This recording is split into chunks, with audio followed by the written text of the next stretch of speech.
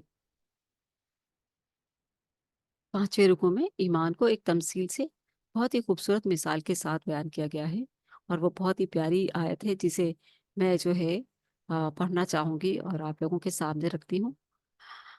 فرمایا اللہ نور السماوات والارض مثل نورہ کمشکات فیہا مصباح المصباح فی زجاجہ الزجاجۃ کأنہا کوکب دری یوقد من شجرت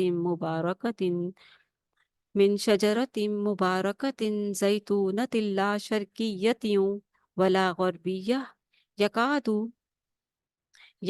زیتها یضیء ولو لم تمسسه نار نور علی نور یہدی اللہ لنورہ من یشاء یہدی اللہ لنورہ من یشاء ویضرب اللہ الامثال للناس واللہ بکل شیء علیم۔ اللہ ہی آسمانوں اور فرمایا اللہ ہی آسمانوں اور زمین کا نور ہے، اس کے نور کی مثال ایک ایسی ہے جیسے ایک تاک ہو جس میں ایک چراغ ہو، یہ چراغ فانوس میں رکھا ہوا ہو، وہ فانوس ایسا صاف شفاف ہو جیسے ایک چمکتا ہوا ستارہ، وہ چراغ زیتون کے مبارک درخت کے تیل سے روشن کیا جاتا ہو، جو نہ مشرق میں ہوتا ہے اور نہ مغرب میں۔ اس کے تیل کو اگر آگ نہ بھی چھوئے تو بھی وہ از خود بھڑک اٹھنے کی قریب ہوتا ہے۔ اسی طرح روشنی پر روشنی بڑھنے کے تمام اسباب جمع ہو گئے ہوں، اللہ اپنے ایسے ہی زر کی طرف جسے چاہتا ہے رہنمائی کر دیتا ہے، اور اللہ مثالیں بیان کر کے لوگوں کو سمجھاتا ہے، اور وہ ہر چیز کو خوب جاننے والا۔ یہ ہے خوبصورت مثال جس کی تفسیر جو ہے جو بہت ہی خوبصورت آیت ہے، اور اللہ کے تعارف میں آئی ہے یہ اللہ نور السماوات والارض۔ پانچویں رکوع میں بندہ مومن کے دل میں ایمان کو ایک تفصیل سے واضح کیا گیا کہ نور ایمانی اسی طرح سے ہے جیسے ایک قندیل میں چراغ روشن ہو، چراغ کو خالص روغن زیتون سے روشن کیا گیا ہو، زیتون ایسے درخت کا ہو جو باغ کے بالکل وسط میں ہونے کی وجہ سے سورج کی تمازت سارا دن جذب کرتا ہو، اس وجہ سے اس کے روغن میں جلا دینے کی صلاحیت اس قدر تیز ہو کہ وہ دور ہی سے آگ کو پکڑ لے۔ اسی طرح جس شخص کی فطرت کا روغن آلودگی اور تعصبات سے پاک ہو، وہ اللہ کی طرف آنے والی وحی کی دعوت کو فوراً قبول کرتا ہے۔ آگے سمجھ میں بات؟ فطرت، جس شخص کی فطرت کا روغن آلودگی اور تعصبات، یہ جو تعصبات ہوتے ہیں نا معاشرے کی ساری چیزیں، ساری روایات، روایات، اماں ابا کے طریقے، جو باپ دادا کے طریقے، جو مشرکین مکہ کہتے تھے ہم اپنے باپ دادا کا دین نہیں چھوڑ سکتے، ایسی جو گھٹنیں ہوتی ہیں نا، ایسی جو بندشیں ہوتی ہیں، ایسی جو رکاوٹیں ہوتی ہیں، ایسے جو تعصبات ہوتے ہیں، جو شخص ان تعصبات سے پاک ہو وہ اللہ کی طرف سے آنے والی وحی کی دعوت کو فوراً قبول کرتا ہے۔